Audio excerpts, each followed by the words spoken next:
어머님, 제가 언제 어머님 초대했나요?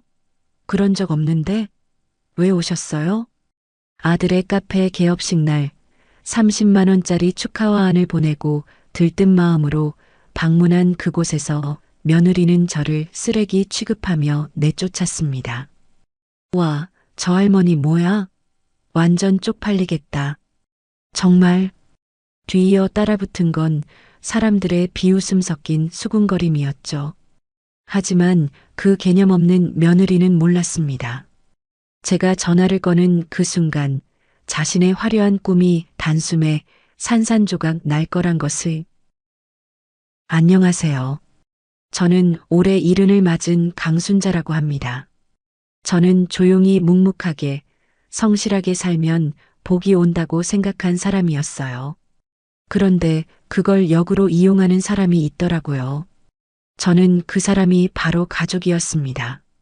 조용아 제 인생의 가장 치욕적인 순간이라고 여겨질 정도의 그때의 이야기 한번 해봐도 될까요?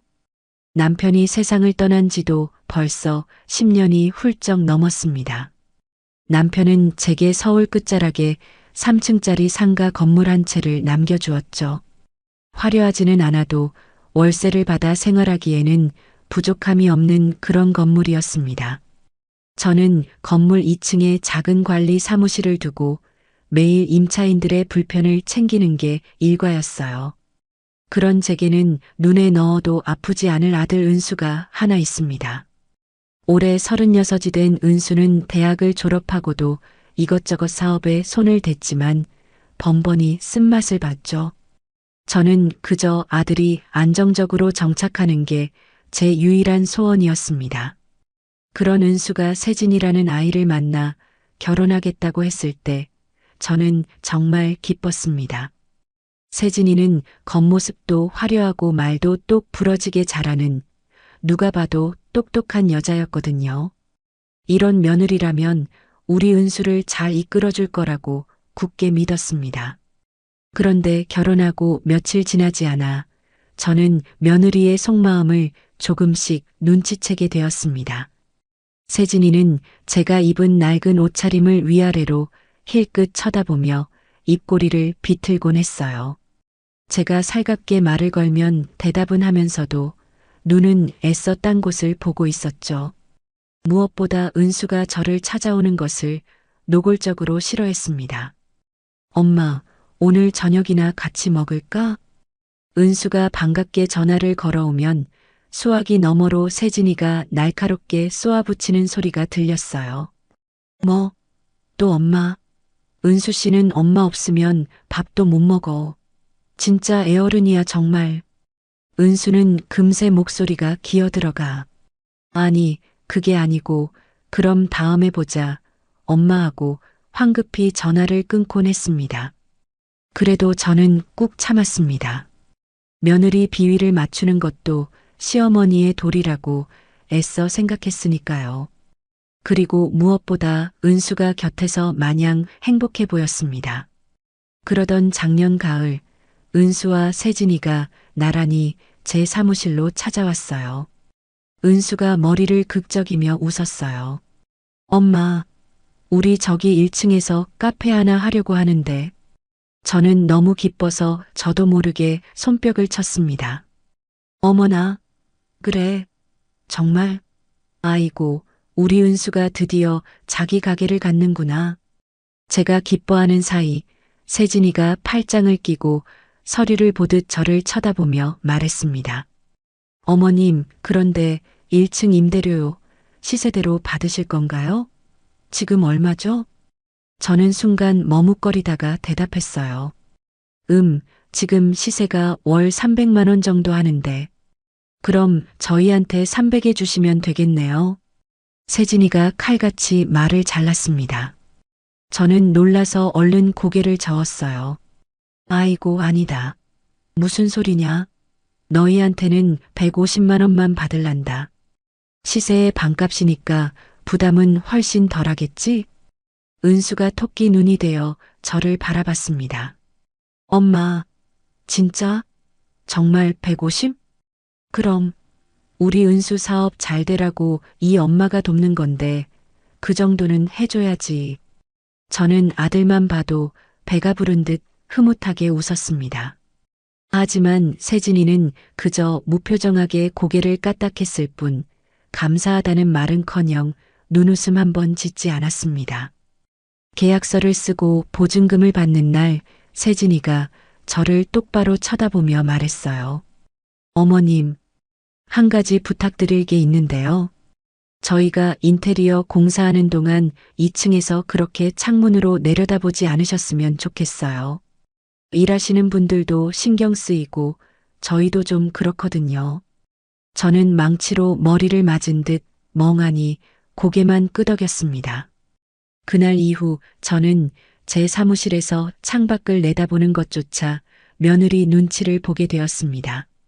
석 달 동안 쿵쾅거리며 공사가 진행되었죠. 저는 밤낮으로 들려오는 망치 소리와 드릴 소리를 자장가라 여기며 카페가 어서 예쁘게 완성되기를 기다렸어요.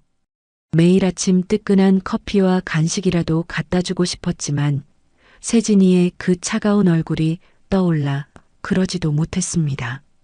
그러던 어느 날 저녁 은수에게서 문자 메시지 한 통이 왔습니다. 엄마, 우리 다음 주 토요일에 개업해. 세진이 친구들이랑 손님들 많이 올 것 같아서 엄청 정신없을 것 같네. 저는 그 메시지를 보며 애써 빙그레 웃었습니다. 이게 저보고 오지 말라는 뜻인지 아니면 그냥 바쁘다고 알려주는 건지 헷갈렸지만 저는 괜찮다고 생각했어요. 조용히 뒤에서 응원해 주는 것도 엄마의 역할이니까요. 개업식 전날 밤 저는 옷장을 열어 가장 아끼는 회색 외투를 꺼냈습니다. 남편이 살아있을 때 함께 백화점에 가서 큰맘 먹고 산 외투였어요.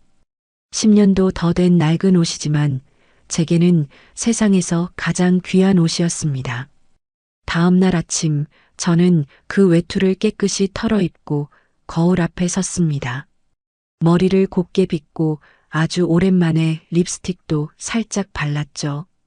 거울 속의 제 모습이 어색했지만 그래, 오늘은 우리 은수 개업식이잖아 하고 스스로를 다독이며 집을 나섰습니다. 그리고 바로 꽃집에 들렀죠. 아주머니, 여기 제일 크고 제일 화려한 화환으로 하나 주세요. 어머, 사장님, 얼마짜리로 드릴까요? 30만 원짜리요. 제일 비싸고 좋은 걸로. 주인 아주머니가 놀란 눈으로 저를 쳐다봤습니다. 아이고, 30만 원이요? 보통 개업 화환은 10만 원짜리도 큰 건데. 괜찮아요. 딱 보일 수 있게 제일 좋은 걸로 주세요. 그리고 이름은 적지 말아주세요. 예. 익명으로요? 네. 그냥 개업 축하합니다는 말만 큼지막하게 써주세요. 저는 두둑하게 돈을 계산하고 카페 앞으로 배달을 부탁했습니다. 카페로 가는 길, 제 발걸음이 구름 위를 걷는 것처럼 가벼웠습니다. 카페 근처에 도착하자 멀리서도 알록달록한 풍선 장식이 눈에 확 들어왔어요. 새로 단 간판에는 예쁜 글씨로 세진 카페라고 적혀 있었습니다. 아들 이름은 쏙 빠지고 며느리 이름만 들어간 간판이었지만 저는 그것도 개의치 않았어요. 입구에는 화환이 여러 개 늘어서 있었는데 제가 보낸 화환이 그 중에서도 가장 크고 화려하게 버티고 서 있었습니다. 저는 심호흡을 한번 크게 하고 카페 문 앞에 섰습니다. 반짝이는 유리문 너머로 번쩍번쩍하게 차려입은 사람들이 북적이는 모습이 보였어요. 다들 샴페인 잔을 들고 웃고 떠들고 있었습니다. 저는 문손잡이를 잡고 천천히 문을 밀었습니다. 딸랑하는 맑은 종소리와 함께 은은한 재즈 음악이 흘러나왔어요. 사람들의 웃음소리와 웅성거리는 대화소리가 카페 안을 가득 메웠습니다. 저는 혹시나 방해가 될까 싶어 가장 구석진 자리에 조용히 앉아 응원할 생각이었습니다. 그런데 바로 그때 화려한 검은색 원피스에 반짝이는 목걸이를 한 세진이가 저를 발견했습니다. 환하게 웃고 있던 세진이의 얼굴이 그 자리에서 싸늘하게 굳어졌어요. 세진이가 저벅저벅 구두굽 소리를 내며 제게로 망설임 없이 다가왔습니다. 저는 반가운 마음에 활짝 웃으며 말했어요. 세진아, 개업 축하한다. 아이고, 카페가 정말 예쁘구나. 하지만 세진이는 제 앞을 딱 가로막고 서서는 주변을 휙 둘러보며 목소리를 낮춰 쏘아붙였습니다. 어머님, 지금 여기 왜 오셨어요? 저는 너무 뜻밖이라 어리둥절해서 대답했습니다. 응? 아니, 우리 은수가 개업한다고 해서 축하해 주려고 왔지. 저희가 언제 어머님 따러 오시라고 말씀드렸나요? 세진이의 목소리가 얼음장처럼 차갑게 가라앉았습니다. 저는 순간 아무 말도 할 수 없었어요. 분명히 말씀드렸을 텐데요. 오늘은 저희 초대한 친구들만 오는 자리라고. 어머님은 초대한 적 없는데요. 그 순간 저는 등줄기에 찬물을 한 바가지 뒤집어 쓴 것 같았습니다. 시끄럽던 음악 소리와 웃음소리가 일순간 멈췄어요. 주변 사람들이 전부 저희 쪽을 쳐다보기 시작했습니다. 세진이의 친구들이 입을 가리고 수군거리는 소리가 제 귀에 똑똑히 들려왔습니다. 어머, 저 할머니 누구셔? 설마 세진이 시어머니 아냐? 옷차림 좀 봐. 대박? 진짜? 근데 초대도 안 했는데 막 온 거야? 어떡해. 제 얼굴이 불타는 것처럼 화끈거렸습니다. 저만치 구석에 아들 은수가 서 있는 게 보였어요. 은수는 저와 눈이 마주치자마자 마치 모르는 사람을 본 것처럼 휙 고개를 돌려버렸습니다. 저는 온몸이 떨리는 것을 겨우 참으며 말했습니다. 그랬구나, 미안하다. 이 엄마가 눈치 없이 실수를 했네. 저는 단 1초도 그 자리에 서 있을 수가 없었습니다. 그대로 돌아서서 카페 문을 향해 걸어갔어요. 제 등 뒤로 어머 가시나 봐 하는 비웃음 소리가 들려왔습니다. 저는 비틀거리는 다리를 겨우 이끌고 건물 계단을 올라갔습니다. 2층 사무실 문을 열고 들어가자마자 그대로 의자에 주저앉고 말았어요. 손이 멈추지 않고 부들부들 떨렸습니다. 저는 책상 위에 놓인 낡은 전화기를 노려봤습니다. 수십 년간 제 건물을 꼼꼼하게 관리해준 김 사장님의 번호가 머릿속에 떠올랐죠. 저는 떨리는 손으로 수화기를 들고 천천히 하지만 망설임 없이 번호를 눌렀어요. 신호음이 2번 울리고 김 사장님의 목소리가 들렸습니다. 여보세요, 강 사장님. 웬일이십니까? 저는 터져나오려는 울음을 삼키고 입술을 깨물며 말했습니다. 김 사장님, 1층 카페 말입니다. 지금 당장 임대차 계약 해지 내용 증명 발송해 주세요. 예, 사장님, 그게 무슨 말씀이세요? 1층은 아드님하고 며느님이. 상관없습니다. 오늘 당장 발송해 주세요. 저는 그대로 전화를 끊어버렸습니다. 창밖으로 1층 카페 입구가 훤히 보였어요. 여전히 화려하게 차려입은 사람들이 웃고 떠들며 나오고 있었습니다. 저는 거칠게 사무실 창문을 닫아 걸었습니다. 그리고 의자에 앉아 한참을 그대로 있었어요. 눈물이 나올 것 같았지만 이상하게 눈물 한 방울 나오지 않았습니다. 그저 가슴속 깊은 곳에서 무언가가 얼음처럼 차갑게 굳어지는 것이 똑똑히 느껴졌습니다. 내용 증명을 보낸 지 딱 사흘째 되던 날이었습니다. 저는 애써 태어난 척 사무실에서 건물관리 장부를 정리하고 있었죠. 그때 계단을 일부러 발을 구르듯 올라오는 요란한 발소리가 들렸습니다. 아니나 다를까 사무실 문이 벌컥 열어젖혀졌어요. 들이닥친 건 바로 은수와 세진이었습니다. 세진이가 씩씩거리더니 봉투를 제 책상 위에 내동댕이 치며 소리쳤습니다. 어머님, 이게 지금 뭐 하시는 짓이에요? 그 악다구니에 저는 귀가 다 먹먹했습니다. 보면 모르겠니? 임대차 계약 해지 통보서다. 세진이가 분을 못 이기고 제 책상을 손바닥으로 쾅 하고 내리쳤어요. 어머님, 지금 제정신이세요? 저희가 이 카페에 얼마나 공을 들였는지 아시면서 이래요? 저는 의자에 앉은 채 세진이를 가만히 올려다봤습니다. 알지. 왜 모르겠니? 그래서 시세의 반값으로 임대를 해줬잖니. 그러자 옆에 서 있던 은수가 기어들어가는 목소리로 끼어들었습니다. 엄마, 그래도 이건 너무한 거 아냐? 개업한 지 이제 겨우 일주일 됐는데 갑자기 나가라니. 저는 은수를 똑바로 쳐다봤습니다. 은수야, 너 개업식 날 기억나? 은수가 제 시선을 이기지 못하고 눈을 피했습니다. 아, 그건 그날 세진이가 너무 긴장하고 예민해서 실수한 거야, 엄마. 세진이가 기가 차다는 듯이 팔짱을 끼며 끼어들었습니다. 제가 뭘 그렇게 잘못했는데요? 저희 친구들만 초대한 자리에 어머님이 불쑥 오신 거잖아요. 저는 그 말에 천천히 자리에서 일어났습니다. 그래서 초대하지 않았다고 이 시매미를 사람들 앞에서 대놓고 망신을 줘? 그게 요즘 방식이니? 세진이가 어이없다는 듯이 코웃음을 쳤습니다. 모욕이요? 과장이 심하시네요. 요즘은 다들 이렇게 살아요. 시어머니가 며느리 사업장에 불쑥불쑥 찾아와서 간섭하는 거, 그거야말로 구시대적 발상이죠. 저는 온몸이 부들부들 떨렸지만 목소리는 애써 차분하게 유지했어요. 간섭? 내가 언제 간섭을 했니?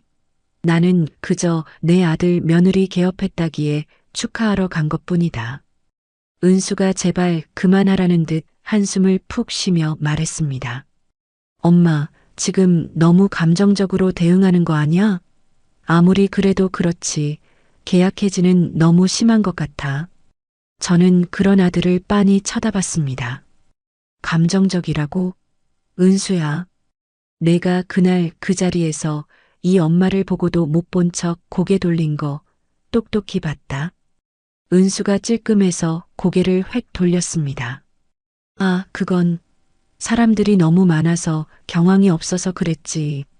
사람들이 많으면 네 엄마를 낯선 사람처럼 외면해도 되는 거니? 제 목소리가 저도 모르게 높아졌습니다. 그러자 세진이가 다시 독을 품고 나섰어요.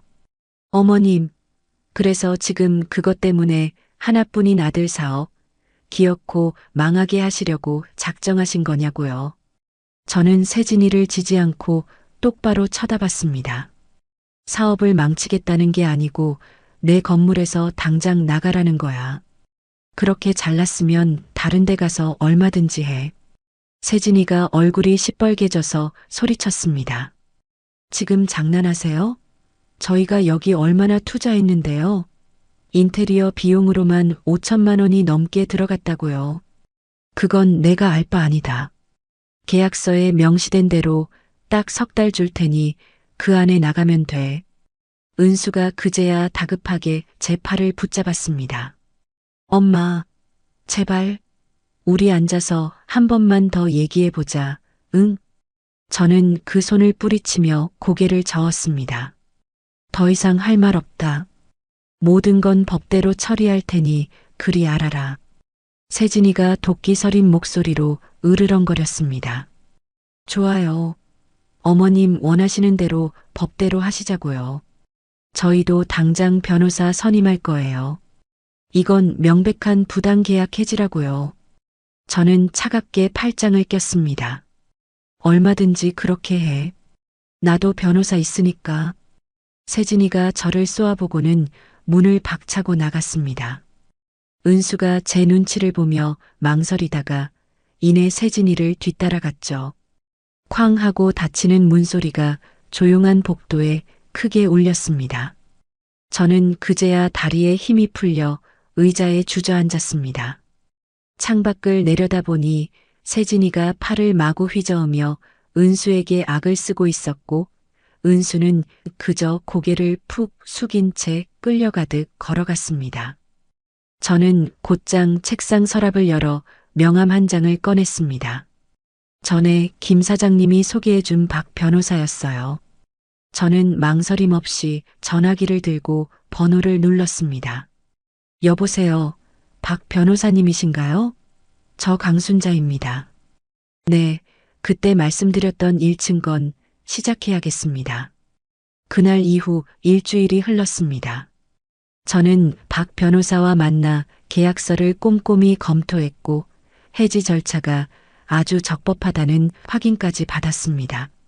물론 세진이와 은수 쪽 변호사에게서도 으름장 가득한 내용 증명이 날아왔죠. 1층 카페는 보란 듯이 문을 열고 계속 영업을 했습니다. 하지만 분위기가 완전히 달라졌어요. 낮에는 이상하게 조용했지만 저녁이 되면 지축을 울리는 시끄러운 음악 소리가 건물 전체를 흔들었습니다. 처음 개업했을 때 잔잔한 재즈 음악을 틀던 그 카페는 온데간데 없고 어느 순간부터 시끄러운 술집으로 변해버렸습니다. 쿵, 쿵. 심장을 때리는 비트 음악이 건물 전체에 울려 퍼졌고 술에 취한 손님들의 고함 소리가 2층 제 사무실 계단까지 쩌렁쩌렁 들려왔습니다. 그러던 어느 날 저녁 저는 도저히 참다 못해 계단을 내려갔습니다. 1층 유리문 밖에서 안을 들여다보자 정말 기가 막힌 광경이 펼쳐졌습니다.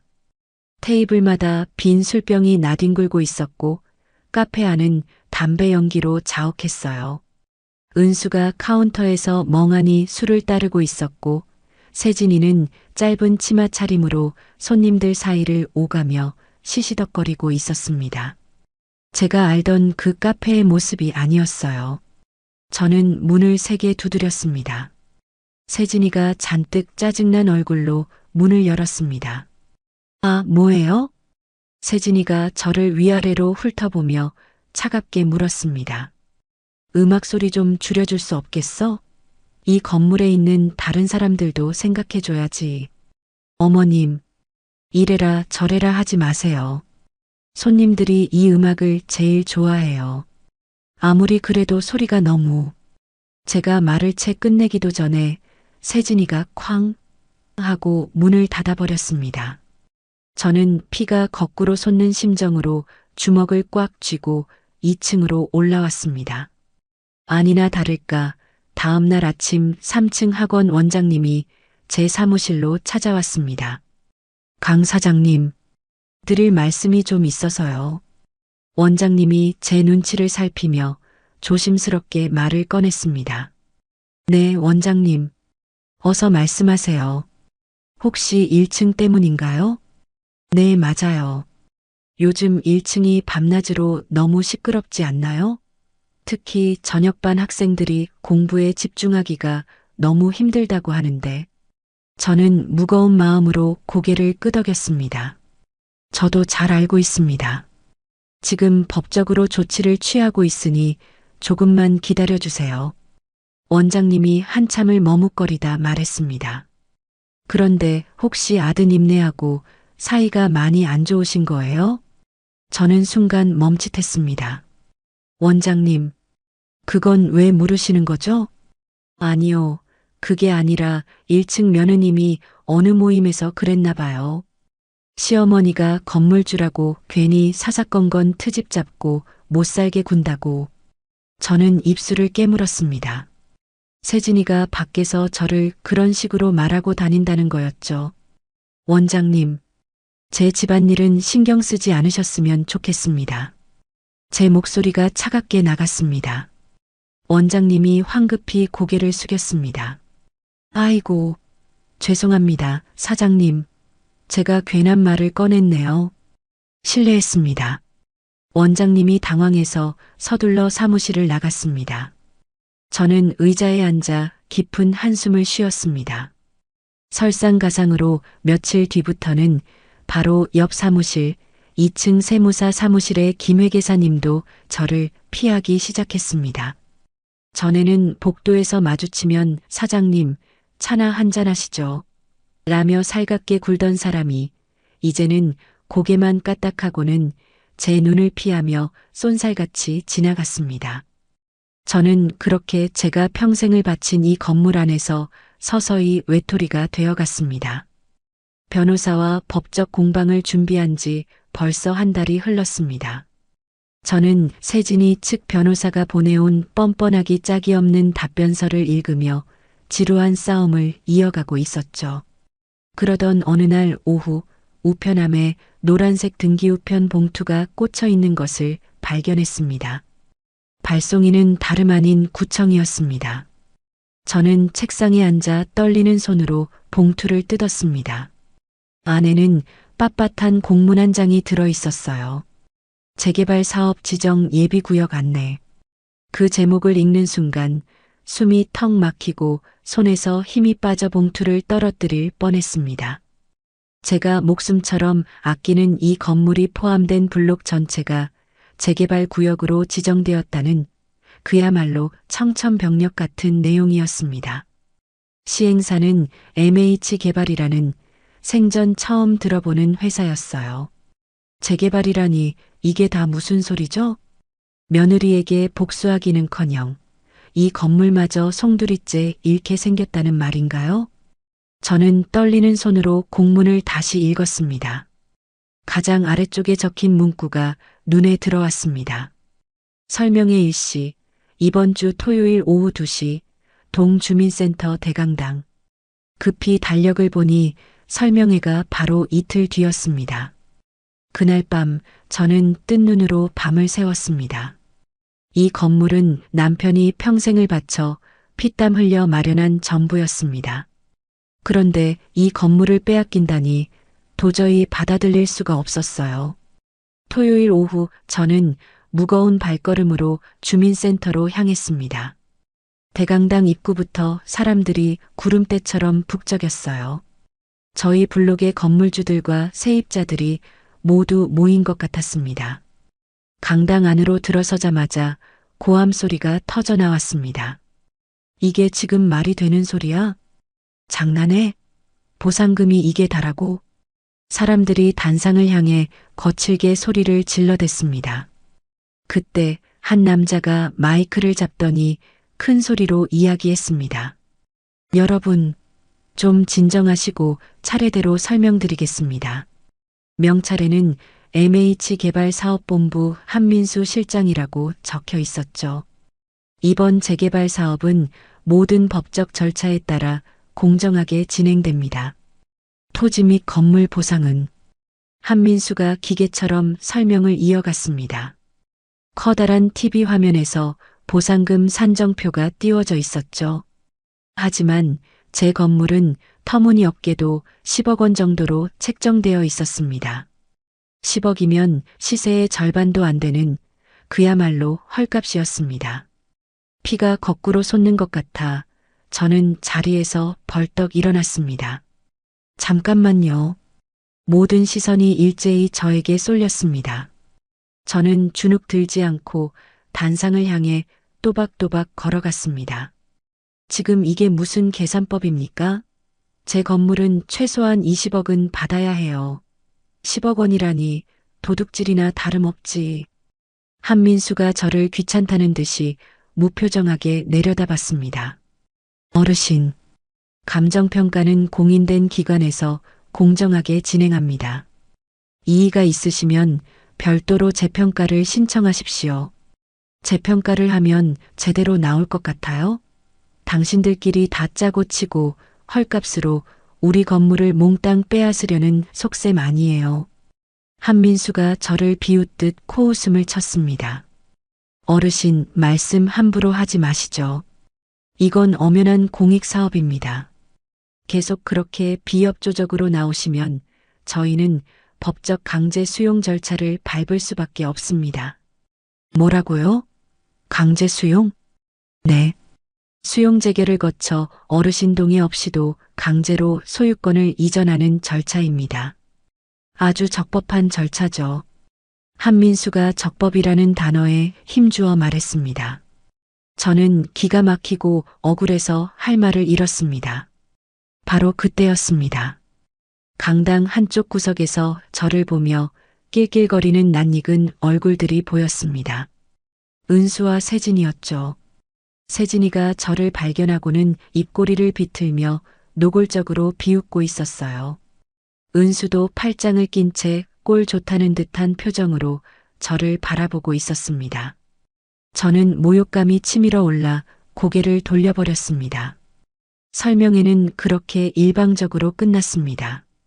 사람들이 욕설을 내뱉으며 우르르 빠져나갔습니다. 저는 사무실로 돌아가 그대로 의자에 주저앉았습니다. 책상 위에는 설명회 때 나눠준 MH 개발의 두꺼운 사업 계획서 책자가 놓여 있었습니다. 저는 멍하니 그 책자를 집어들어 한 장, 한 장 넘기며 읽기 시작했어요. 재개발 구역 지도, 건축 계획도, 빽빽한 사업 일정표가 나왔습니다. 모든 게 이미 돌이킬 수 없이 정해진 것처럼 보였습니다. 평생 일군 재산을 헐값에 모두 잃어버릴 판이었죠. 눈앞에 남편 얼굴이 어른거렸습니다. 이 건물 등기권리증을 제 손에 쥐어주며 환하게 웃던 모습이 생생했어요. 미안해요, 여보. 제가 그걸 지키지 못했네요. 눈물이 핑 돌았죠. 저는 다시 책자를 펼쳤습니다. MH개발 임원진 소개. 대표이사부터 시작해서 여러 임원들의 증명사진과 이름이 나열되어 있었습니다. 저는 아무런 희망 없이 무심코 그 이름들을 훑어봤어요. 그러다 어느 한 이름에서 제 손가락이 멈췄습니다. 대표이사 박미정. 저는 숨을 멈추고 사진을 자세히 들여다봤습니다. 50대로 보이는 단정한 정장 차림의 여자였습니다. 박미정이라니. 저는 책자를 책상에 내려놓고 허둥지둥 서랍을 열어 서랍 깊숙한 곳에 넣어둔 오래된 앨범을 꺼냈죠. 앨범을 펼치자 낡은 흑백 사진들이 쏟아져 나왔습니다. 대학 시절 사진이었습니다. 그중 한 장, 저와 어깨동무를 하고 환하게 웃고 있는 여자가 보였습니다. 짧은 단발머리에 장난기 가득한 미소를 짓고 있는 여자. 박미정이었습니다. 저희는 대학 시절 둘도 없는 친구였어요. 같은 과에서 공부했고 밤새 도서관에서 함께 시험 공부를 했었죠. 하지만 졸업 후 각자 제 갈 길을 가면서 연락이 끊기고 말았습니다. 그렇게 수십 년이 흘렀습니다. 저는 다시 책자의 사진을 봤습니다. 세월이 흘러 얼굴은 변했지만 그 특유의 강단 있는 눈매만큼은 틀림없는 미정이의 그것이었습니다. 저는 심장이 발끝까지 떨어졌다 다시 솟구치는 것을 느꼈습니다. 책자 맨 아래쪽에 비서실 전화번호가 작게 적혀 있었어요. 저는 떨리는 손으로 수화기를 들고 망설이며 번호를 눌렀습니다. 신호음이 몇 번 울렸습니다. MH개발입니다. 차가운 여자 목소리가 들렸습니다. 저는 마른 침을 꿀꺽 삼키고 말했어요. 저기 박미정 대표님과 통화를 좀 하고 싶은데요. 실례지만 누구신지 먼저 여쭤봐도 되겠습니까? 강순자라고 합니다. 박미정 대표님의 대학 동기예요. 전화기 너머로 잠시 무거운 침묵이 흘렀습니다. 연락처를 알려주시면 메모해서 전달드리겠습니다. 저는 연락처를 알려준 후 전화를 끊고 하염없이 기다렸어요. 그런데 그날 오후 4시쯤 사무실 전화기가 요란하게 울렸는데 발신자 표시에 모르는 번호가 찍혀 있었어요. 저는 한참을 망설이다가 떨리는 마음으로 수화기를 들었습니다. 여보세요? 순자야? 너 강순자 맞지? 수화기 너머로 수십 년은 잊고 살았던 하지만 제 귀에는 너무나 익숙한 여자 목소리가 들려왔습니다.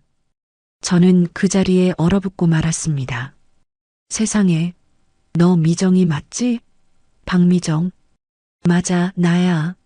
아이고, 내가 비서실 통해서 전화했다고 해서 내가 얼마나 놀랐는지 몰라. 미정이의 목소리가 전화기 너머로 반갑게 울려 퍼졌습니다. 저는 저도 모르게 눈물이 핑 돌았습니다. 잘 살고 있었네, 내 친구. 내가 그 MH 개발 대표라는 걸 보고도 내 눈을 믿을 수가 없더라. 미정이가 특유의 호탕한 목소리로 웃었습니다. 그 웃음소리가 어찌나 따뜻하던지요. 순자야, 이 지금 어디야? 당장 만나자. 미정이가 강남역 근처라며 주소를 알려주었습니다. 지하철을 타고 강남역으로 향하는데 가는 길이 어찌나 가슴이 두근거리던지요. 미정이가 알려준 주소를 찾아가자 하늘을 찌르듯이 높은 유리 건물이 나타났습니다. 안내 데스크에 앉은 젊은 여직원이 저를 보고 상냥하게 물었습니다. 어떻게 오셨습니까? 박미정 대표님을 만나러 왔는데요. 성함이 어떻게 되시죠? 강순자라고 합니다.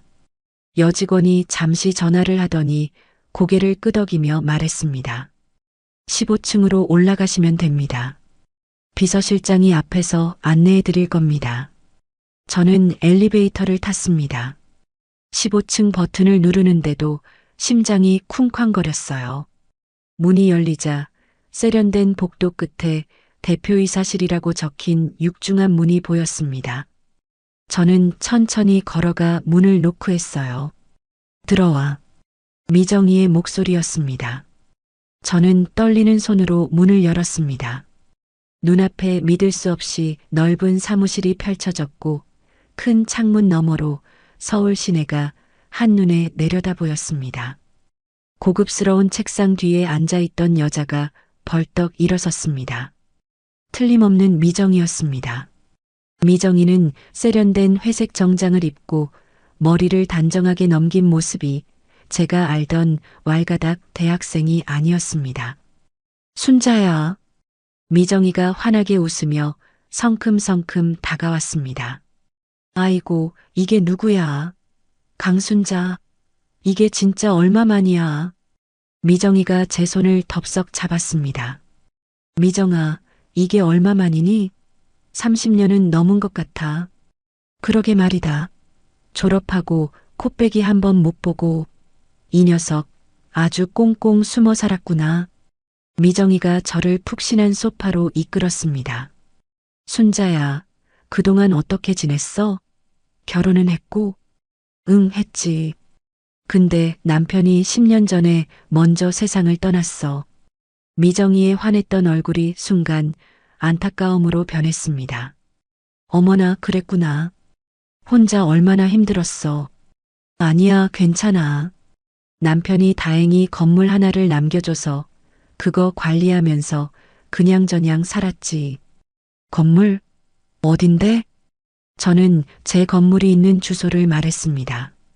그러자 미정이의 눈이 동그래졌어요. 뭐? 거기라고? 순자야, 세상에, 거기가 바로 우리 이번 재개발 구역이잖아. 맞아. 그래서 내가 너한테 전화를 한 거야.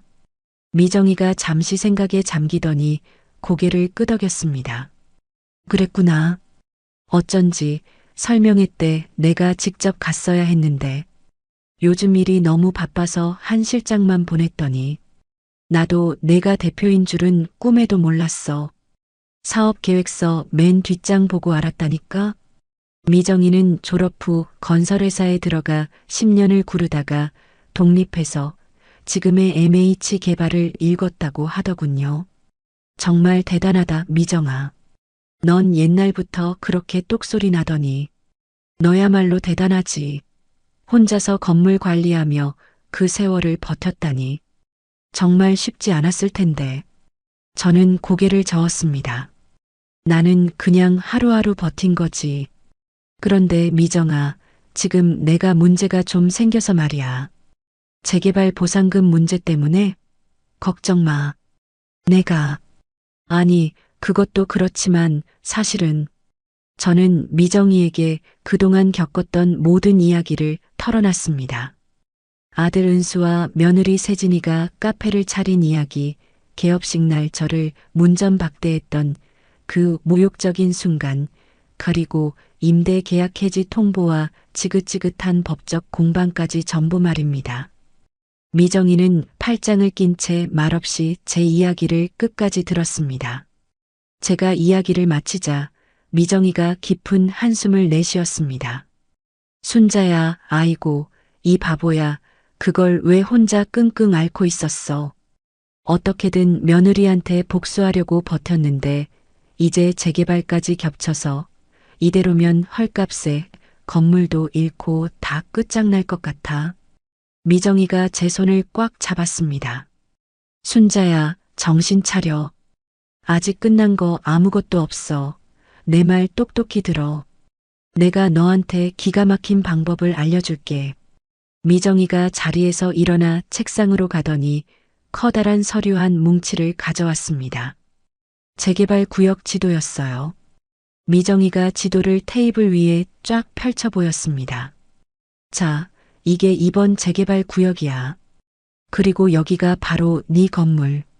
미정이가 지도 한가운데 노른자위 땅을 손가락으로 콕 찍었습니다. 순자야, 잘 봐. 네 건물이 정확히 이 블록의 중심에 있어. 이 위치가 우리 사업의 핵심 중의 핵심이야. 저는 지도를 자세히 들여다봤습니다. 그게 무슨 뜻이야? 무슨 뜻이긴. 네 건물 없이는 이 재개발 사업 절대로 진행이 안 된다는 뜻이야. 내가 지금 키를 쥐고 있다는 거지. 미정이가 의자를 바싹 당겨 제 옆에 앉았습니다. 순자야, 나한테 두 가지 제안이 있어. 잘 들어. 뭔데? 첫 번째는 내가 그냥 버티는 거야. 그럼 우리가 법적으로 줄 수 있는 최대 보상금을 받고 건물을 넘기는 거지. 물론 내가 사장이니까 감정가보다는 훨씬 더 챙겨줄 수 있어. 저는 입술을 깨물었습니다. 그래봤자 결국 시세보다 한참 적은 돈 받고 쫓겨나는 거잖아. 그렇지. 바로 그거야. 그래서 두 번째 제안이 있어. 미정이가 제 어깨를 잡고 말했습니다. 나랑 손잡자. 이 구역의 개발 주체가 되는 거야. 저는 너무 놀라 눈을 깜빡였습니다. 개발 주체라고? 그게 무슨 말이야? 내가 단순히 건물주로 보상금이나 받고 떨어져 나가는 게 아니라 아예 우리 MH 개발의 파트너가 되는 거야. 네 건물을 기반으로 이 주변 땅까지 우리가 몽땅 매입해서 우리가 직접 개발 사업을 하는 거지. 저는 잠시 생각에 잠겼습니다. 내가 이 개발 사업을 같이 한다는 거야? 그렇지. 물론 머리 아픈 실무는 우리 회사가 다 알아서 할 거야. 너는 네 건물을 자본금으로 투자하고 이 사업의 공동사업자가 되는 거지. 어때? 구미가 당기지 않아? 그러려면 돈이 얼마나 필요한데? 미정이가 기다렸다는 듯이 계산기를 두드렸습니다. 네 건물을 담보로 꽉 채워서 대출받고 모자란 돈은 우리 회사 자본을 더하면 이 블록 전체를 매입할 수 있어. 공식 보상 절차가 시작되기 전에 우리가 선제적으로 싹쓸이하는 거야. 저는 심장이 미친 듯이 뛰는 것을 느꼈습니다. 그럼 내 건물 1층에 있는 며느리 가게도? 미정이가 제 말을 알아듣고 고개를 끄덕였습니다. 당연하지. 1층이 문제가 아니라 그 건물 전체가 네 거잖아. 아니, 이제 이 블록 전체가 네 것이 될 수도 있어. 미정이가 제 손을 다시 잡았습니다. 순자야, 잘 생각해봐. 지금 이대로 보상금 받으면 넌 평생 억울하게 건물 뺏긴 피해자일 뿐이야. 하지만 개발 주체가 되면 상황이 완전히 달라져. 내가 이 판의 주도권을 쥐는 거라고. 하지만 미정아, 내가 평생 이런 걸 해본 적이 없는데 내가 할 수 있을까? 이 바보야. 내가 있잖아. 내가 내 옆에서 다 도와줄게. 우리 옛날에 도서관에서 밤새면서 과제도 같이 했잖아. 잊었어? 미정이가 저를 보며 활짝 웃었습니다. 그 눈에는 저에 대한 확고한 믿음이 담겨 있었어요. 저는 주먹을 꽉 쥐었습니다. 나 할게. 그 두 번째 방법으로 할게. 미정이가 제 손을 맞잡으며 환하게 웃었습니다. 그래. 잘 생각했어. 순자야. 절대 후회 안 할 거야. 며칠 뒤 저는 미정이와 함께 은행의 귀빈실에 앉아 있었습니다. 말끔하게 차려입은 대출 담당 부장이 서류를 펼쳤습니다. 강순자 사장님 건물 감정가가 18억 원으로 나왔습니다. 여기에 저희가 최대로 담보대출 12억 원까지 가능합니다. 미정이가 만족스럽다는 듯 고개를 끄덕였습니다. 좋아요. 그럼 우리 MH개발에서 10억을 더 투자하겠습니다. 총 22억이면 블록 내 나머지 건물들 매입하는데 충분합니다. 저는 제 앞에 놓인 대출 서류를 내려다봤습니다. 12억 원. 제 평생 구경도 못 해본 엄청난 액수였습니다. 도장을 찍으려는데 손이 사시나무처럼 떨렸습니다. 그때 미정이가 제 어깨를 든든하게 다독였습니다. 순자야, 괜찮아. 내가 있잖아. 걱정 말고 찍어. 저는 미정이의 얼굴을 한번 보고 고개를 끄덕인 뒤 서류에 힘껏 도장을 찍었습니다. 대출은 그 즉시 실행되었고 저희는 곧바로 움직이기 시작했습니다. 미정이의 법무팀과 사업팀이 블록 내 다른 건물주들을 물밑에서 접촉하기 시작했죠. 그리고 일주일 뒤 미정이가 저를 다시 회사로 불렀습니다. 넓은 회의실에는 미정이와 임원들이 앉아 있었습니다. 그 중에는 설명회 때 저를 어르신이라 부르며 무시하던 한민수 실장도 있었습니다. 한민수 실장이 저를 보자마자 90도로 허리를 숙이며 인사했습니다. 강순자 사장님 오셨습니까? 지난번엔 제가 미처 못 알아뵙고 신뢰가 많았습니다. 한민수 실장은 제게 보고서를 펼쳐 보였습니다. 대표님, 그리고 강 사장님, 보고 드립니다. 블록 내 건물 총 12채 중 9채의 매입 계약을 완료했습니다. 미정이가 만족스러운 표정을 지었습니다. 좋아. 아주 빨라. 나머지는? 3채가 남았는데 현재 가격 협상 막바지 단계입니다. 곧 마무리될 것 같습니다. 저는 설명회 때와는 180도 달라진 한민수 실장의 태도를 보며 기분이 이상했습니다. 미정이가 제게 속삭였습니다. 순자야, 우리가 시세보다 20%나 높게 현금으로 바로 쳐준다고 제시했거든. 건물주들이 안 넘어오고 100이겠어? 그럼 구청에서 주는 보상금보다 훨씬 많이 받는 거네? 당연하지. 공식 보상 절차가 들어가면 시간만 질질 끌리고 헐값받기 십상이야. 우리가 이렇게 빨리 현금으로 쳐주니까 다들 쌍수 들고 환영하는 거지. 순자야, 이제 이 블록의 대부분이 우리 거야. 공식 재개발 절차가 시작되면 우리가 이 판의 주도권을 완전히 쥐게 되는 거라고. 그렇게 석 달이라는 시간이 흘렀습니다. 저는 매일 강남 한복판에 있는 미정이의 회사 MH개발로 출근을 했어요. 사무실에 도착해 차를 마시는데 미정이가 급하게 들어왔습니다. 순자야, 뭐해? 지금 시공사 대표님 기다리시겠다. 얼른 가자. 어머, 벌써 시간이 그렇게 됐어? 알았어. 금방 갈게. 저는 서류를 챙겨 들고 바쁘게 일어났습니다. 시공사 대표와의 미팅에서는 공사 일정부터 예산, 자재 조달 문제까지 꼼꼼하게 논의했죠. 강 사장님, 그럼 철거는 정확히 언제쯤 시작할 계획이신가요? 시공사 대표가 저를 쳐다보며 물었습니다. 미정이가 달력을 펼쳐 보이며 대답했어요. 다음 달 초로 잡았습니다. 그 전에 기존 세입자들 퇴거 절차를 완전히 마무리해야죠. 알겠습니다. 철거 장비는 미리 준비해 두겠습니다. 미팅이 끝나고 저는 미정이와 함께 대표실로 돌아왔습니다. 아이고, 순자야. 피곤하지? 미정이가 따뜻한 커피를 건네며 물었어요. 아니, 하나도 안 피곤해. 오히려 재밌어. 그래, 다행이다. 아주 눈이 반짝반짝하네. 우리 강 사장님.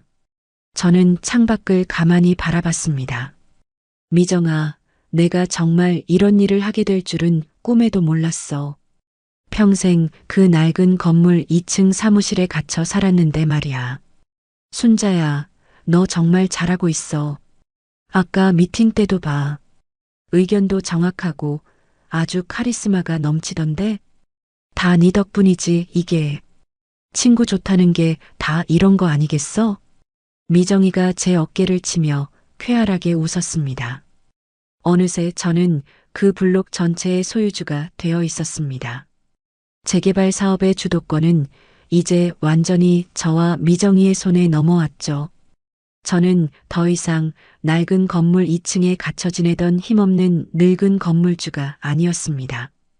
그러던 어느 날 미정이가 서류 뭉치 하나를 제 앞에 조용히 내밀었어요. 순자야, 이제 이거 발송해야 해. 저는 서류를 집어들었습니다. 임대차 계약 종료 및 퇴거 명령서였습니다. 맨 위에는 3층 학원, 2층 세무사 사무실, 그리고 1층 카페가 적혀 있었습니다. 모든 세입자의 이름이 나열되어 있었죠. 저는 1층 카페 부분에서 눈을 뗄 수가 없었습니다. 제 아들과 며느리의 이름이었습니다. 저는 서랍에서 도장을 꺼내 망설임 없이 그 이름 위에 찍었습니다. 그리고 사흘째 되던 날이었습니다. 누군가 계단을 뛰어 올라오는 소리가 들렸습니다. 그리고 사무실 문이 벌컥 열리더니 은수와 세진이가 씩씩거리며 들어왔습니다. 세진이가 손에 그 노란 봉투를 구겨 쥔 채였습니다. 퇴거 명령서였죠.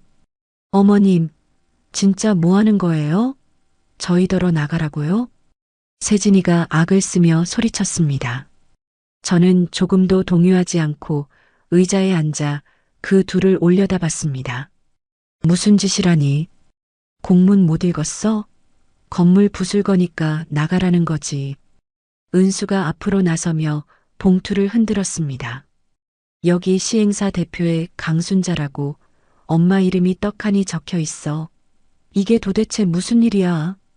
저는 책상 위에 공문을 손가락으로 툭툭 쳤습니다. 네 눈에 보이는 그대로다. 나도 이제 이 재개발 사업의 시행사 대표야.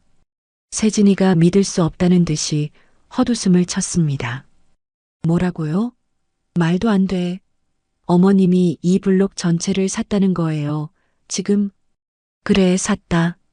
내가 악을 쓰며 장사하던 그 건물에다가 옆 건물, 뒷 건물, 여기 전부 다 내 거야. 은수가 머리를 감싸쥐며 고개를 저었습니다. 엄마, 돈이 어디서 나서? 그건 네가 신경 쓸 게 아니야. 세진이가 분을 못 이겨 책상을 쾅 쳤습니다. 그럼 저희가 투자한 돈은 어떡하라고요? 그건 내가 알 바 아니지. 애초에 내가 임대계약 해지 통보했을 때 순순히 나갔어야지. 왜 버티고 앉아 있었니? 세진이가 얼굴이 시뻘개져서 소리쳤습니다. 이건 복수예요. 어머님은 저희 망하게 하려고 처음부터 작정하신 거죠? 저는 그 말에 천천히 자리에서 일어났습니다. 복수? 그래, 복수다. 내가 나한테 한 짓을 생각해봐. 그 추운 날 개업식이라고 찾아간 이 어미를 사람들 앞에서 어떻게 대했는지 기억 안 나? 세진이가 순간 입을 꾹 다물었습니다. 은수가 울먹이며 매달렸습니다. 엄마, 그래도 이건 너무한 거 아니야? 우리 살 길이 막막하잖아. 은수가 절망적인 표정으로 저를 바라봤습니다. 엄마, 제발. 저는 차마 아들의 얼굴을 볼 수가 없어 고개를 돌려버렸습니다. 나가, 난 더 이상 너희와 할 말 없다. 세진이가 저를 죽일 듯이 노려보더니 이를 악물고 나갔습니다. 은수가 마지막까지 저를 애처롭게 바라보다가 고개를 떨구고 뒤따라 나갔습니다. 드디어 철거일이 되어 저는 아침 일찍 현장으로 나갔습니다. 미정이가 제 옆을 든든하게 지키고 서 있었어요. 순자야, 정말 괜찮아? 응, 괜찮아. 거대한 굴삭기가 우웅 하는 소리와 함께 움직이기 시작했습니다. 쿵! 거대한 철골팔이 건물 3층 모서리를 사정없이 내리쳤습니다. 벽이 종이장처럼 무너져 내렸고 뿌연 먼지가 하늘을 뒤덮었죠. 굴삭기가 천천히 1층으로 향했습니다. 저를 그토록 모욕했던 세진카페라고 적힌 분홍색 간판이 보였습니다. 쾅! 콰지직! 간판이 종이 조각처럼 부서졌습니다. 유리창이 폭포수처럼 깨지며 산산조각 났습니다. 저는 그 광경을 눈 하나 깜빡이지 않고 똑똑히 지켜봤습니다. 이상하게도 속이 다 후련한 묘한 해방감이 밀려왔습니다. 이 건물에 켜켜이 쌓여있던 제 모든 굴욕, 모든 아픔이 저 먼지와 함께 무너져 내리는 것만 같았습니다. 그때 저 멀리 안전선 밖에서 이쪽을 바라보는 두 사람이 보였습니다. 은수와 세진이었습니다. 그들은 넋이 나간 표정으로 건물이 무너지는 모습을 그저 멍하니 바라보고 있었어요. 세진이의 얼굴은 눈물로 범벅이 되어 있었습니다. 은수는 그저 망연자실한 표정으로 서 있었죠. 그때 미정이가 제 어깨를 따뜻하게 다독였습니다. 순자야, 낡은 건 부서져야 새 것을 세울 수 있는 거야. 이제 진짜 시작이야. 그래, 그렇겠지. 네 말이 맞아. 1시간쯤 지났을까요? 그렇게 견고해 보이던 건물이 완전히 사라졌습니다. 저는 미련 없이 돌아서서 현장을 떠났습니다. 미정이가 제 옆에서 함께 걸었습니다. 다시는 뒤돌아보지 않았습니다. 오직 앞만 보고 꿋꿋하게 걸었습니다. 신축 공사가 시작된 지 석 달이 흘렀습니다. 건물의 윤곽이 서서히 드러나기 시작하던 어느 화요일 오후였습니다. 제 휴대폰이 요란하게 울렸습니다. 여보세요? 강 사장님이십니까? 낯선 남자의 다급한 목소리가 수화기 너머로 들려왔습니다. 네, 맞는데요. 누구신데요? 현장 소장 박철수입니다. 지금 큰일 났습니다. 급한 일이 생겨서 연락드렸어요. 숨이 턱 막혔습니다. 무슨 일인데요? 침착하게 말씀하세요. 방금 현장에서 인부 한 명이 철골에서 떨어졌습니다. 지금 피를 많이 흘려서 119 불러서 병원 가는 중입니다. 심각한가요? 지금 의식이 없습니다. 그런데 그게... 현장 소장이 말을 머뭇거렸어요. 왜요? 말씀을 하세요.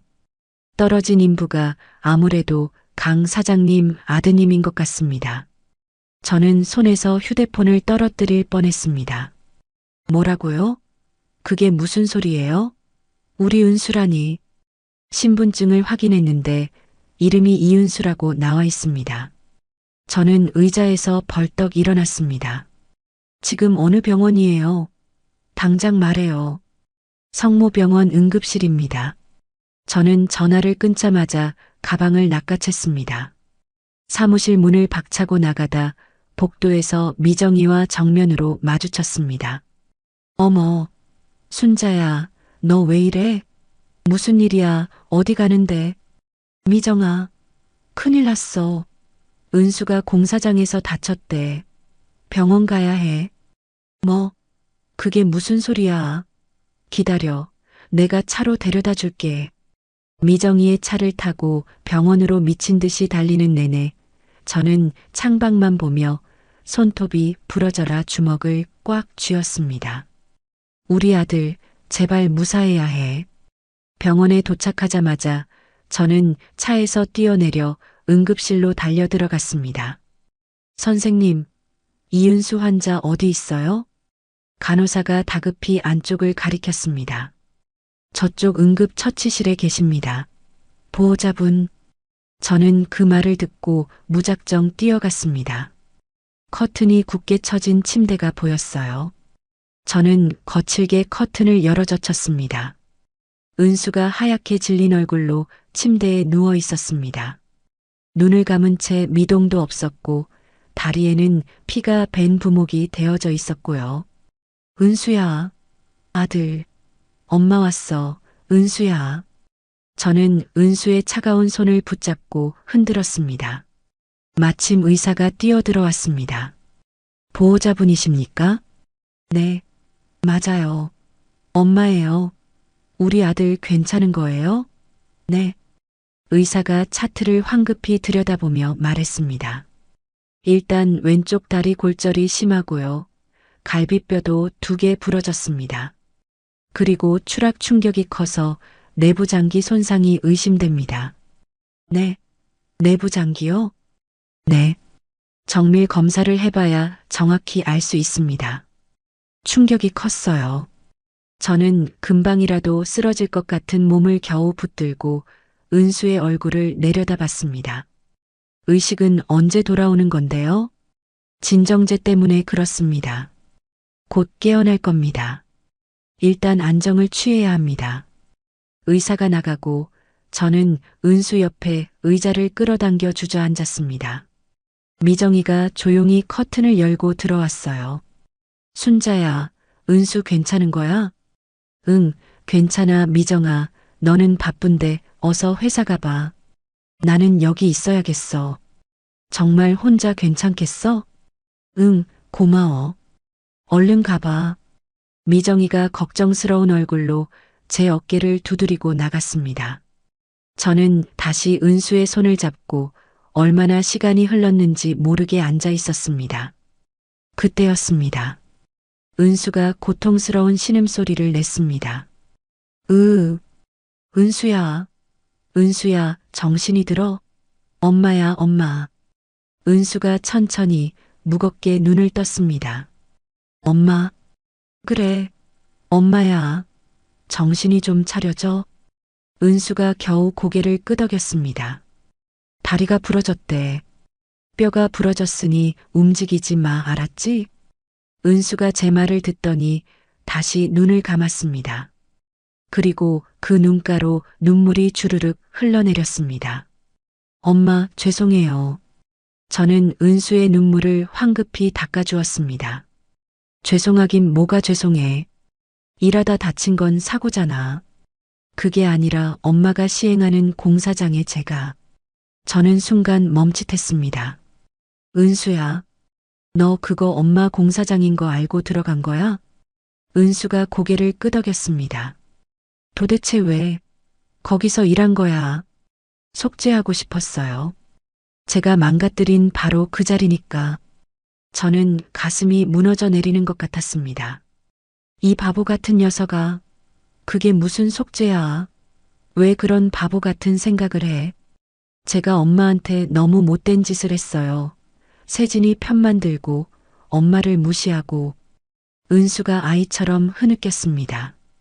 저는 그런 은수의 손을 꽉 쥐었습니다.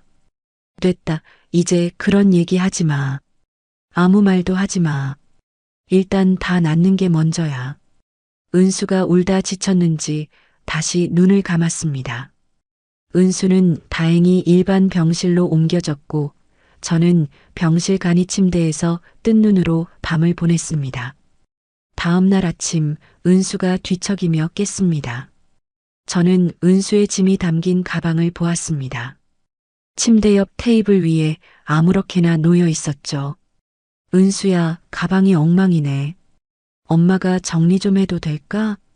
네, 엄마. 저는 가방을 열었습니다. 안에는 땀 냄새 나는 작업복과 지갑, 휴대폰, 그리고 서류 몇 장이 뒤죽박죽 엉켜 있었습니다. 휴대폰을 꺼내는데 화면에 부재중 문자 메시지가 여러 개 떠 있었습니다. 그것은 세진에게서 온 문자였습니다. 여보, 이번 달 변제금 입금했어? 날짜 다 됐는데 빨리 해. 야, 연락 좀 받아. 돈 없으면 어쩔 거냐고. 저는 저도 모르게 눈살을 찌푸렸습니다. 변제금이라니 그게 무슨 말이죠? 가방 안을 더 뒤졌습니다. 손에 구겨진 봉투 하나가 잡혔습니다. 법원에서 온 등기우편이었습니다. 저는 떨리는 손으로 봉투를 펼쳤습니다. 안에는 개인회생 절차 개시 결정문이라고 적힌 서류가 들어 있었습니다. 저는 서류를 읽어 내려갔습니다. 채무자 이윤수, 채무 총액 1억 2천만 원. 저는 숨이 막혀서 서류를 떨어뜨릴 뻔했습니다. 1억 2천? 은수야, 이게 다 뭐니? 이게 다 뭐니? 저는 서류를 들어보였습니다. 은수의 얼굴이 종이장처럼 하얗게 질렸습니다. 빚이 1억이 넘어. 이게 다 어떻게 된 거야? 말해. 은수가 입술을 지시겼습니다. 세진이가 카페 운영 자금으로 사채를 썼어요. 제 이름으로요. 뭐라고? 사채를 써? 저는 정말 몰랐어요. 나중에 알았어요. 카페 망하고 나니까 저한테 독촉 전화가 미친 듯이 오기 시작했어요. 그래서 세진이는 도망갔어요. 저 몰래 짐 싸서 연락도 다 끊겼어요. 빚은 전부 제 명의로 되어 있으니까 꼼짝없이 제가 다 갚아야 했어요. 저는 화가 머리끝까지 치밀어 올랐습니다. 그래서 개인회생이라는 걸 한 거야? 네, 변호사 찾아가서 상담하고 매달 변제금을 내고 있어요. 그래서 공사장에서 일한 거예요. 이 바보 같은 녀석아, 왜 엄마한테 한마디도 얘기 안 했어? 제가 어떻게 말해요? 엄마한테 그 못된 짓을 하고 뻔뻔하게 빚까지 떠안았다고. 은수가 다시 울음을 터뜨렸습니다. 저는 정말 가슴이 갈기갈기 찢어지는 것 같았습니다. 이 멍청한 놈아. 그래도 엄마한테는 말했어야지. 죄송해요, 엄마. 저는 차마 더 화를 내지 못하고 고개를 돌려버렸습니다. 며칠이 지나고 의사가 저를 진료실로 불렀습니다. 어머님, 아드님의 간경화가 이미 상당히 진행되어 있습니다. 네. 간경화요? 네. 간 수치가 정상인의 몇 배로 매우 안 좋습니다. CT 촬영 결과 간이 딱딱하게 굳고 상당히 손상되어 있습니다. 저는 입이 바짝바짝 말랐습니다. 얼마나 심각한 건가요, 선생님? 의사가 깊은 한숨을 쉬었습니다. 솔직히 말씀드리면 이대로는 위험합니다. 간이식이 필요합니다. 간이식이요? 네. 지금 상태로는 약물 치료만으로는 한계가 있습니다. 간 기능이 계속 떨어지면 생명이 위험할 수 있습니다. 저는 의자 손잡이를 꽉 잡았습니다. 원인이 뭔가요? 환자분이 혹시 술을 많이 드셨나요? 저는 그제야 고개를 끄덕였습니다. 카페를 운영하다가 나중에는 거의 술집처럼 운영했는데 그때 스트레스를 받아서 매일 밤 술을 마신 것 같아요. 의사가 고개를 끄덕였습니다. 역시 그렇군요. 스트레스와 과음이 한꺼번에 간을 망가뜨린 것 같습니다. 간이식은 그럼 어떻게 해야 하나요? 가족 중에 기증자가 있으면 가장 좋습니다. 어머님께서 먼저 적합성 검사를 받아보셔야 합니다. 제가 해도 되나요? 물론입니다. 일단 검사부터 받아보시죠. 저는 그날 당장 검사를 받았습니다. 그리고 이틀 뒤 결과가 나왔습니다. 의사가 저를 다시 불렀습니다. 어머님, 검사 결과가 나왔는데요. 유감스럽게도 부적합 판정이 나왔습니다. 네, 부적합이라고요? 네. 혈액형은 다행히 맞지만 조직 적합성이 전혀 맞지 않습니다. 이대로 기증하시면 거부 반응이 아주 심할 수 있습니다. 저는 무릎에 힘이 풀려 주저앉을 뻔했습니다. 그럼 이제 어떻게 해요, 선생님? 다른 가족분은 안 계십니까? 다른 분이 검사를 받아보시는 게. 저는 고개를 저었습니다. 가족이 없어요. 저랑 은수 둘뿐이에요. 그럼 배우자분은요? 아내분은? 며느리가 있긴 한데. 저는 말을 멈췄습니다. 그 악독한 세진이의 얼굴이 떠올랐습니다. 아들에게 빚더미를 떠넘기고 도망간 세진이. 지금 어디 사는지 죽었는지 살았는지도 모르는 세진이 말입니다. 의사가 재촉하듯 말했습니다. 배우자라도 검사를 받아보시는 게 가장 좋겠습니다. 희망을 찾아야 하니까요. 저는 어쩔 수 없이 고개를 끄덕였습니다. 알겠습니다. 제가 연락해 보겠습니다. 하지만 속으로는 눈앞이 캄캄했습니다. 그 세진이를 도대체 어떻게 찾죠? 연락조차 안 되는데요. 저는 무거운 발걸음으로 병실로 돌아왔습니다. 저는 은수 옆에 힘없이 앉았습니다. 은수야, 혹시 세진이 연락처 정말 모르니? 은수가 힘없이 고개를 저었습니다. 전화번호 바꿨어요. 카톡도 다 탈퇴하고 연락 안 된 지 오래예요. 저는 병실을 나와 차가운 복도로 갔습니다. 창밖을 내다보며 생각에 잠겼습니다. 어디선가 어떻게든 그 세진이를 찾아야만 했습니다. 하지만 어디서부터 시작해야 할지 정말 막막했습니다. 저는 휴대폰을 꺼내 미정이에게 전화를 걸었습니다. 미정아, 나야. 순자야. 은수는 좀 어때? 미정아, 내가 너한테 정말 큰 부탁 좀 할 게 있어. 저는 미정이에게 그동안 일어난 모든 상황을 떨리는 목소리로 설명하기 시작했습니다. 미정이가 전화기 너머로 깊은 한숨을 쉬었습니다. 순자야, 사람 찾는 게 말처럼 쉽지가 않아. 전화번호도 바꾸고 작정하고 잠적한 거면. 미정아, 그래도 뭔가 방법이 있을 거 아냐? 제발. 일단 우리 회사 법무팀 통해서 알아볼 수 있는 건 다 알아볼게. 시간이 걸리겠지만 최대한 알아볼게. 전화를 끊고 병실로 돌아와 은수에게 물었습니다. 은수야, 혹시 세진이 친구들 연락처 아는 사람 한 명이라도 있니? 엄마, 그때 개업식 때 왔던 친구들이라도. 박민지라는 친구가 있었어요. 세진이 대학 때부터 제일 친한 친구라고 들었어요. 그 친구 연락처는 알아?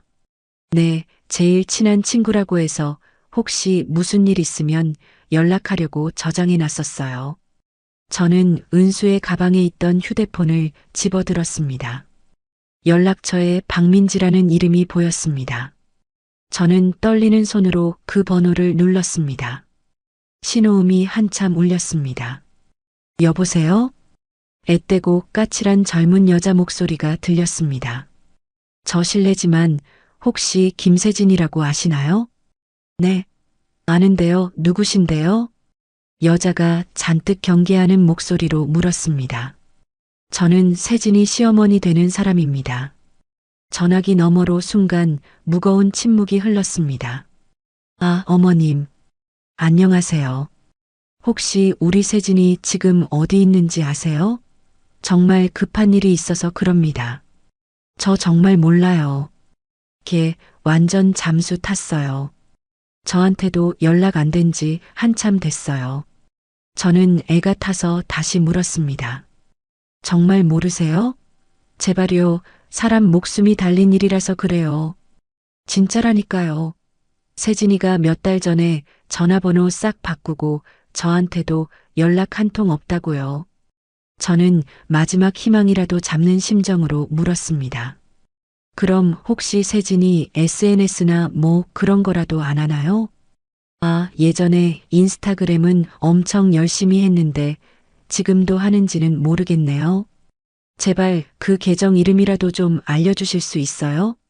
민지가 마지못해 계정 이름을 알려주었습니다.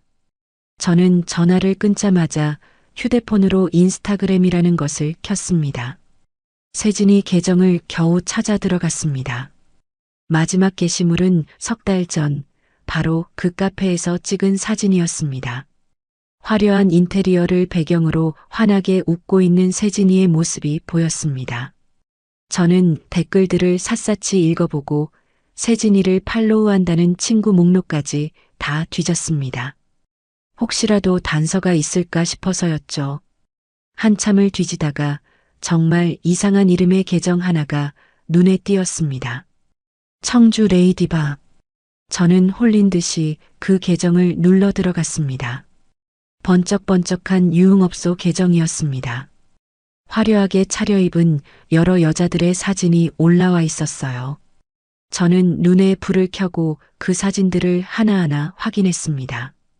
그러다 어느 한 사진에서 제 손가락이 멈췄습니다. 뒷모습만 찍힌 사진이었지만 저는 알 수 있었습니다. 짧게 자른 머리와 저 몸매. 세진이었습니다. 저는 떨리는 손으로 그 업소 전화번호를 찾았습니다. 저는 숨을 참고 번호를 눌렀습니다. 네, 청주 레이디바입니다. 걸걸한 남자 목소리가 들렸습니다. 저기 혹시 거기 김세진이라는 분 계세요? 누구시죠? 급한 일이 있어서요. 가족입니다. 가족. 아, 잠시만요. 시끄러운 음악 소리가 잠시 흘러나왔습니다. 한참 후에 남자가 다시 말했습니다. 세진 씨 오늘 오후 6시에 출근해요. 저는 심장이 터질 것처럼 뛰었습니다. 주소 좀 알려주세요. 남자가 청주의 한 주소를 불러주었습니다. 저는 가방을 챙겼습니다. 혹시 몰라 은수의 진단서와 검사 결과 서류를 모조리 챙겨 넣었습니다. 청주행 버스에 몸을 싣고 2시간을 달려 청주에 도착했습니다. 택시를 타고 그 업소에 도착하니 오후 5시 반이었습니다. 업소는 시끄러운 번화가 골목 안쪽에 자리 잡고 있었어요. 떨리는 마음으로 문을 두드렸더니 문이 열리면서 덩치 큰 중년 남자가 저를 위아래로 훑어봤습니다. 누구셔? 아까 전화드렸던 사람인데요. 김세진 씨 만나러 왔습니다. 남자가 저를 의심스럽게 쳐다보더니 턱짓을 했습니다. 일단 들어와요. 저는 안으로 들어갔습니다. 화려하지만 담배 냄새가 찌든 텅 빈 대기실이 나타났습니다. 남자가 소파를 가리켰습니다. 여기 앉아서 기다려요. 세진 씨 불러올 테니까. 저는 가시방석 같은 소파의 끄트머리에 걸터 앉았습니다. 가슴이 미친 듯이 두근거렸습니다. 얼마나 기다렸을까요? 복도 안쪽에서 또각또각 높은 구두 소리가 들려왔습니다. 그리고 제 앞에 나타난 건 세진이었습니다. 그런데 며느리 세진이는 제가 알던 그 세진이가 아니었습니다. 머리를 남자인가 싶게 짧게 자르고 눈은 시커멓게 스모키 화장을 진하게 했습니다. 몸에 딱 달라붙는 야한 검은 원피스를 입고 있었죠. 하지만 그 화려한 화장 너머로 얼굴은 바싹 마르고 초췌했습니다. 눈가에는 짙은 그늘이 드리워져 있었어요. 세진이가 저를 발견하고는 그 자리에 돌처럼 굳어버렸습니다. 어머님? 세진이의 목소리가 당황해서 떨리고 있었습니다. 저는 천천히 일어났습니다. 세진아, 어머님이 어떻게 여길 찾아오셨어요? 세진이가 저를 피해 뒤로 물러섰습니다. 저는 가방에서 그 서류 뭉치를 꺼냈습니다. 세진아, 지금 은수가 위급해. 은수 씨가요? 그래. 네 남편 지금 병원에 입원했어. 세진이가 믿기지 않는다는 듯 눈만 깜빡였습니다. 이것부터 봐. 네 눈으로 똑똑히 봐. 은수가 간이식이 필요하단다. 세진이가 마지못해 서류를 받아들었습니다. 대충 훑어보더니 기가 차다는 듯 비웃음을 터뜨렸습니다. 간이식이요? 그래서요? 저더러 지금 간이라도 떼어달라고 여기까지 오신 거예요? 그래.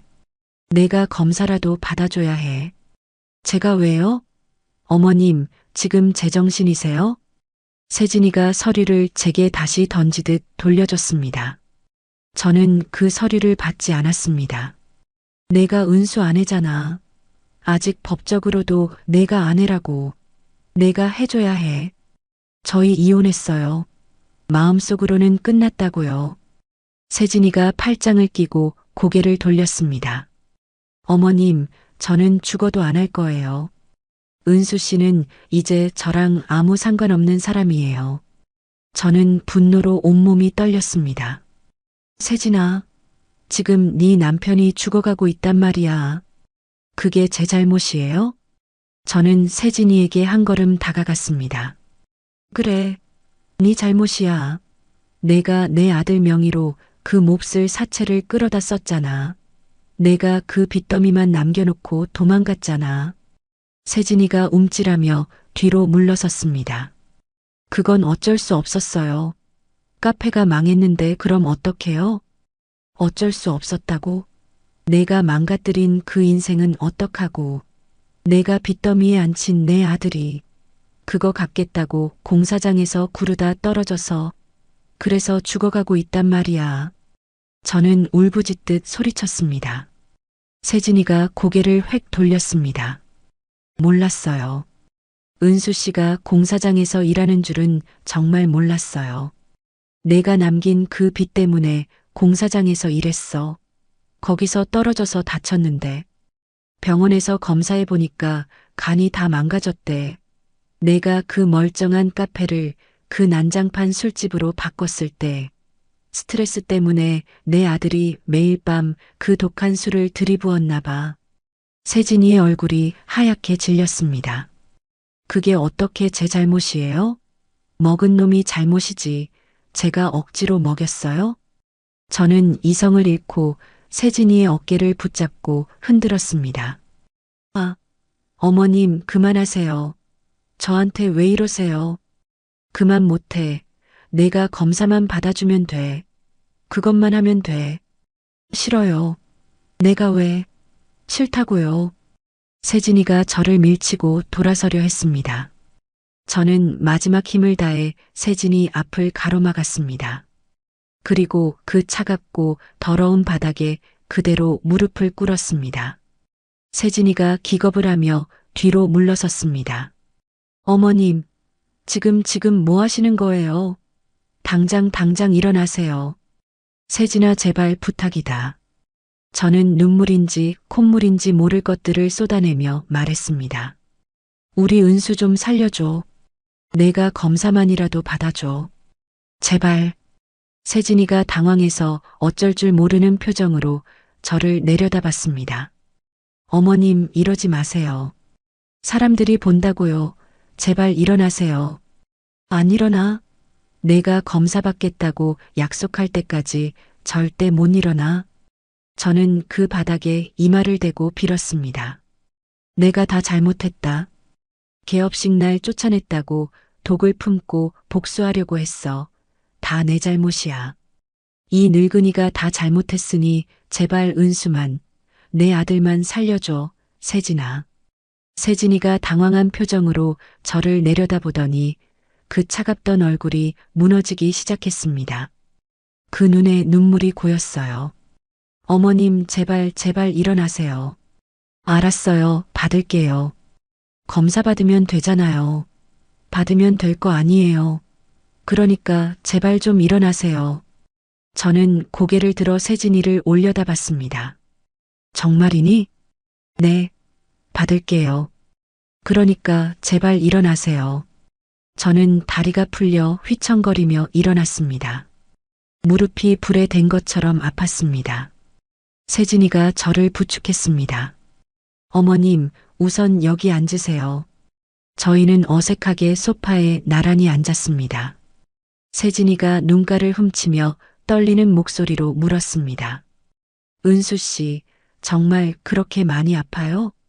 응. 간이식 당장 안 하면 위험하대. 세진이가 두 손으로 얼굴을 감쌌습니다. 저는 정말 나쁜 년이에요. 은수 씨한테도 어머님한테도 정말. 저는 그런 세진이의 어깨를 가만히 두드렸습니다. 이제 와서 후회해도 소용없다. 내가 지금 할 수 있는 건 은수를 살리는 것뿐이야. 네. 알겠어요, 어머님. 세진이가 고개를 끄덕였습니다. 다음 날 저는 세진이를 데리고 서울로 돌아왔습니다.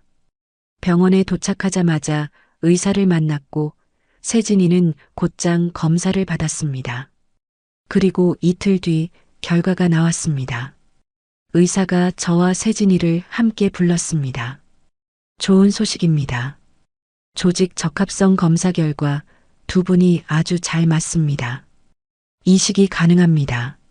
저는 그제야 참았던 숨을 내쉬며 가슴을 쓸어내렸습니다. 정말요? 선생님, 네. 거부 반응 위험도 아주 낮습니다. 바로 수술 일정 잡도록 하겠습니다. 세진이가 조용히 물었습니다. 가장 빠른 날이 언제예요? 다음 주 화요일입니다. 수술 전날 밤이었습니다. 저는 은수 병실에서 아들 손을 잡고 앉아 있었습니다. 그때 병실 문이 열리고 세진이가 조용히 들어왔습니다. 은수가 잠결에 세진이를 보고 눈을 떴습니다. 세진아, 은수 씨. 세진이가 은수 침대 옆으로 다가왔습니다. 미안해, 은수 씨. 내가 정말 너무 잘못했어. 은수가 힘없이 고개를 저었습니다. 아니야, 나도 미안해, 세진아. 저는 세진이의 손을 잡았습니다. 이제라도 바로잡으려고 하는 게 그나마 다행이다. 내 아들 은수를 살려줘서 정말 고맙다. 아니에요. 어머님, 당연한 일이에요. 다음 날 두 사람의 수술이 시작되었습니다. 저는 수술실 밖 수술 중이라는 붉은 등만 쳐다보며 기다렸습니다. 피가 마르는 6시간이 지났습니다. 드디어 수술실 문이 열리고 집도의가 나왔습니다. 수술 아주 잘 끝났습니다. 두 분 다 무사하십니다. 저는 그 자리에 무릎에 힘이 풀려 주저앉고 말았습니다. 감사합니다, 선생님. 정말 감사합니다. 은수와 세진이는 중환자실에서 회복기를 거쳤고 일주일이 지나 나란히 일반 병실로 옮겼습니다. 저는 매일 병원에 가서 은수와 세진이를 번갈아 돌봤습니다. 어느 날 세진이가 링거를 맞으며 제게 말했습니다. 어머님, 은수 씨한테 정말 잘할게요. 이번에는 정말로요. 저는 대답 대신 고개를 끄덕였습니다. 그래. 고맙다, 세진아. 세진이가 눈물을 글썽였습니다. 저는 창밖을 바라봤습니다. 이제 은수는 살았습니다. 그것 하나만으로도 저는 모든 것이 감사했습니다. 시간이 흘러 꼬박 1년이 지났습니다. 마침내 잿더미가 되었던 그 자리에 신축 건물이 완공되었어요. 저는 준공식 날 하늘을 향해 반듯하게 뻗은 새 건물 앞에 서 있었습니다. 제 옆에는 언제나처럼 든든한 친구 미정이가 함께 서 있었죠. 미정이가 벅찬 목소리로 제 어깨를 툭 쳤습니다. 순자야. 와, 드디어 끝났다. 고생했어, 정말. 그러게 말이다. 여기까지 오느라 우리가 참 애썼어. 새 건물은 반짝이는 유리와 견고한 콘크리트로 지어진 10층짜리였습니다. 1층부터 3층까지는 번듯한 상가로, 4층부터 10층까지는 오피스텔로 채워졌죠. 미정이가 저를 보며 흐뭇하게 물었습니다. 그런데 순자야, 저 1층 황금 상가는 어떻게 할 거야? 벌써부터 대형 프랜차이즈에서 문의가 빗발친다던데. 저는 웃으며 고개를 저었습니다. 아니, 임대 안 할 거야. 뭐, 1층 로열층이 제일 비싼데 임대를 안 한다고? 응, 나 거기서 내가 직접 카페 할 거야. 미정이가 놀라서 눈을 동그랗게 떴습니다. 카페? 내가? 이 나이에? 응, 조용한 작은 책카페 말이야. 좋은 책을 아주 많이 꽂아두고 향기로운 커피를 파는 그런 곳. 미정이가 잠시 저를 빤히 보더니 이내 환하게 웃었습니다. 와, 너 진짜 멋있다. 좋다. 내가 무조건 1호 손님으로 찜할게. 고맙다, 미정아. 그날로 저는 바리스타 학원에 등록했습니다. 평생 주방에서 밥이나 하던 제가 난생 처음으로 커피 만드는 법을 배우기 시작했죠. 뜨거운 에스프레소 추출하는 법부터 부드러운 우유 거품 내는 법, 심지어 라떼 아트까지 정말 2달 동안 정신없이 배웠습니다. 처음에는 손이 어찌나 떨리던지 컵을 몇 개나 깨뜨렸지만 매일 연습하고 또 연습하니까 제법 익숙해졌습니다. 동시에 카페 인테리어를 시작했어요. 저는 직접 설계 도면을 들고 인테리어 업체 사장님과 머리를 맞대었습니다. 사장님, 다른 건 몰라도 이 벽 한쪽은 바닥부터 천장까지 닿는 아주 큰 책장으로 꽉 채워주세요. 인테리어 업체 사장이 고개를 끄덕였습니다. 알겠습니다, 강 사장님. 그럼 나무 재질로 따뜻한 느낌을 주는 게 좋겠네요. 네, 맞아요. 사람들이 편안하게 앉아서 책을 읽을 수 있는 그런 따뜻한 느낌으로요. 그렇게 한 달이 꼬박 지나고 드디어 제 카페가 완성되었어요. 저는 설레는 마음으로 카페 문을 열고 들어가 봤습니다. 제 키보다 훨씬 높은 벽 한쪽을 가득 채운 거대한 책장이 저를 맞이했어요. 아직은 텅 비어 있었지만 곧 저곳이 제 꿈으로 채워질 거라 생각하니 가슴이 벅찼습니다. 창가 쪽에는 따스한 햇살이 쏟아져 들어왔고 카운터에는 반짝이는 은색 에스프레소 머신이 위풍당당하게 자리 잡고 있었죠. 저는 카운터에 서서 이 모든 풍경을 가만히 둘러봤습니다. 정말이지 가슴이 벅차고 뿌듯했습니다. 다음 날부터 저는 서점에 가서 책을 고르기 시작했습니다. 소설, 에세이, 시집, 입문서까지 제가 평생 읽고 싶었던 책들을 모조리 사들였죠. 그 책들을 한 권 한 권 책장에 정성껏 꽂으니 텅 비었던 카페가 그제야 살아 숨쉬는 것 같았습니다. 모든 개업 준비를 마치고 드디어 간판을 달았습니다. 순자의 작은 도서 카페. 미정이가 1호 손님 약속을 지키겠다며 제일 먼저 카페를 찾아왔습니다. 순자야. 와, 이게 다 뭐야? 세상에 정말 예쁘다. 미정이가 어린아이처럼 카페를 둘러보며 감탄했습니다.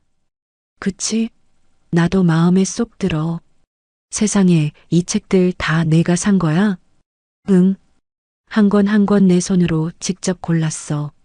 미정이가 책장 앞에 서서 책 제목들을 훑어보며 고개를 끄덕였습니다. 이야, 취향 한번 고급지네. 나도 여기 단골 해야겠다. 저는 당당하게 에스프레소 머신 앞에 섰습니다. 미정아, 커피 뭐 마실래? 내가 배운 솜씨 좀 보여줄게. 어디 보자, 강 사장님. 뜨끈한 아메리카노 한 잔. 알았어. 잠시만 기다려. 저는 배운 대로 원두를 갈아 진한 에스프레소를 추출하고 뜨거운 물을 부어 향기로운 아메리카노를 만들었습니다. 컵을 미정이에게 건넸죠. 자, 마셔봐. 미정이가 한 모금 마시더니 눈을 크게 떴습니다. 야, 이거 진짜 맛있다. 너 언제 이런 기술까지 배웠어? 완전 프로 바리스타 같은데? 이래봬도 내가 밤낮으로 연습을 얼마나 했는지 몰라. 미정이가 창가 자리에 앉았고 저도 커피를 들고 마주 앉았습니다. 미정이가 저를 가만히 바라보며 말했습니다. 순자야, 너 정말 많이 변했다. 뭐가? 완전 다른 사람 같아. 아주 멋있어. 저는 창밖을 바라봤습니다. 나도 몰랐어. 내가 이런 일을 벌일 수 있을 줄은. 정말 잘했어. 솔직히 말해서 그때 그 복수만 딱 하고 끝났으면 얼마나 허무했을 거야. 복수? 저는 쓴웃음을 지으며 중얼거렸습니다. 미정이가 제 손을 따뜻하게 잡았습니다. 순자야. 복수보다 더 통쾌하고 오래가는 건 품격이야. 넌 지금 누구보다 품격 있게 내 삶을 다시 살고 있어. 고마워, 미정아. 정말 내가 없었으면 난 여기까지 절대 못 왔을 거야. 저희는 오랜만에 소녀들처럼 마주보고 환하게 웃었습니다. 카페 문을 정식으로 열었습니다. 하루에 많아야 10명 정도 찾아왔어요. 하지만 저는 그걸로도 충분히 괜찮았습니다.